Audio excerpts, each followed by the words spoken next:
Olá, meu nome é Bárbara Barbosa, sou aluna da PUC Paraná e hoje vamos conversar um pouco sobre a história e a hermenêutica de duas grandes religiões da humanidade, o judaísmo e o cristianismo. Mas antes de falarmos de judaísmo e cristianismo, é importante lembrar que antes mesmo do surgimento das grandes religiões, o fenômeno religioso já existia. Mas nesse primeiro momento, a religiosidade estava muito ligada aos fenômenos da natureza.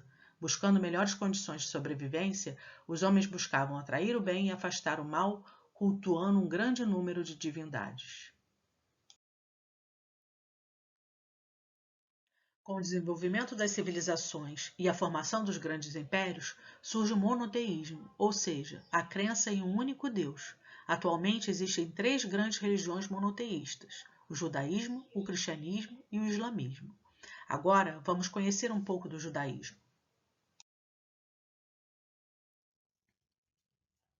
A história dos judeus tem início com Abraão, um dos patriarcas. De acordo com a tradição judaica, foi a Abraão, no meio da sua família politeísta, que Deus se manifestou na Mesopotâmia por volta de 1850 a.C. De seu filho Isaque e de seu neto Jacó, que teve seu nome mudado para Israel, é que descende o povo hebreu. Abraão é tido como pai da fé monoteísta porque dele descendem as três grandes religiões monoteístas a respeito das quais já falamos. Mas a religião judaica propriamente dita tem início com Moisés, o grande legislador de Israel. É a Moisés que Deus revela a lei, também chamada de Torá, e é com ela que a religião judaica se institucionaliza. Por isso, Moisés é o personagem central dessa religião. Mas outros nomes também são importantes para o judaísmo, como os reis Davi e Salomão.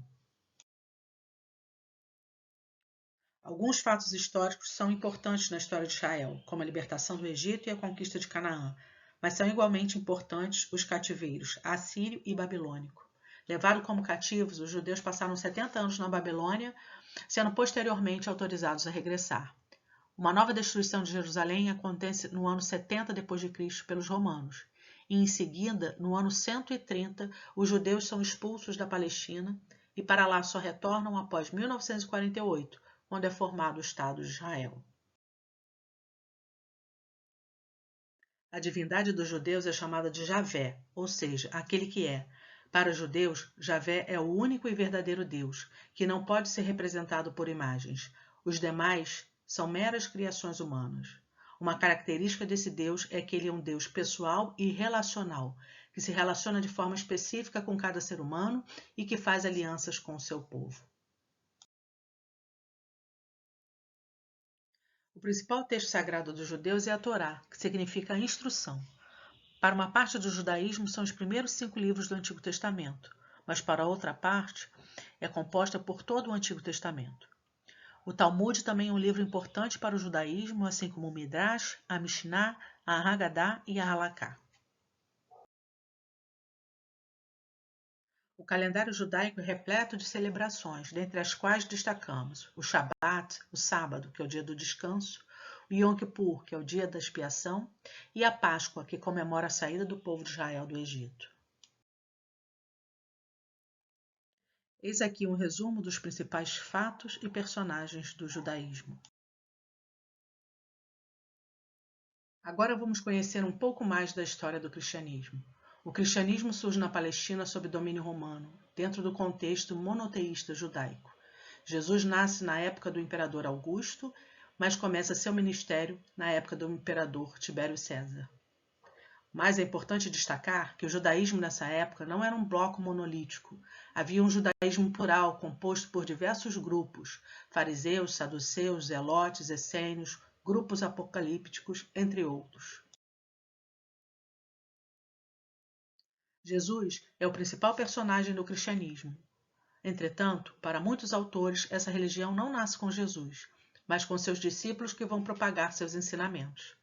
Outro personagem importante é o apóstolo Paulo, que é um dos principais responsáveis por propagar o cristianismo dentro das fronteiras do Império Romano.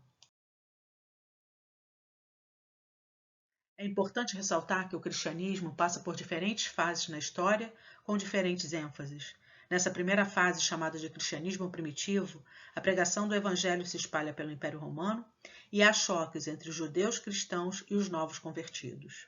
Mas é só a partir do século II, com a patrística, que começa a formação dos dogmas e doutrinas da religião cristã. Na Idade Média, o cristianismo é marcado pelo predomínio da Igreja Católica, dos mosteiros e também pela Inquisição e pelas Cruzadas.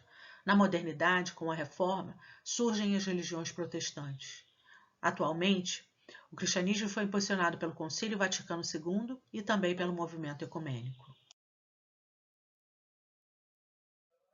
O livro sagrado dos cristãos é chamado de Bíblia Sagrada, que é composta pelo Antigo e Novo Testamentos, sendo que o Antigo Testamento é lido sob a ótica do evento Cristo. A Bíblia Católica, no entanto, contém 7 livros a mais do que a Bíblia Protestante, e esses livros foram escritos durante o período em que Israel esteve sob o domínio grego. Para os cristãos, há um só Deus, ou seja, eles são monoteístas, mas esse Deus se revela no Deus Pai, no Deus Filho e no Deus Espírito Santo. Suas principais festas são a Páscoa, o Natal, Pentecostes e Corpus Christi, sendo que a Páscoa comemora não a libertação do Egito, mas a libertação do pecado através da morte e da ressurreição de Jesus Cristo. Aqui temos um quadro resumo dos principais eventos e fatos da religião cristã. Fazendo uma síntese hermenêutica dessas duas religiões, podemos destacar como pontos de conversão o monoteísmo. Ambas são religiões que acreditam num único Deus. Outro ponto é a revelação. As duas religiões são religiões reveladas. E o terceiro ponto é a crença na vida eterna e na ressurreição depois da morte. A principal divergência, no entanto, é que para os cristãos, Jesus é um verdadeiro Deus, enquanto para os judeus ele não passa de um profeta. Diante das divergências, muitos acreditam que não é possível estabelecer um diálogo religioso. Contudo, é preciso entender que se desejamos viver em um mundo de paz, precisamos estabelecer sim esse diálogo. Esse é, sem dúvida, um grande desafio da contemporaneidade. Andar em harmonia, respeitando-se mutuamente e não apenas tolerando-se. Nessa conversa, preciso buscar aquilo que une as religiões, os pontos de contato, tornando-nos inclusivos a despeito das diferenças. Isso é um grande desafio, mas é perfeitamente possível. Por hoje ficamos aqui. Até mais!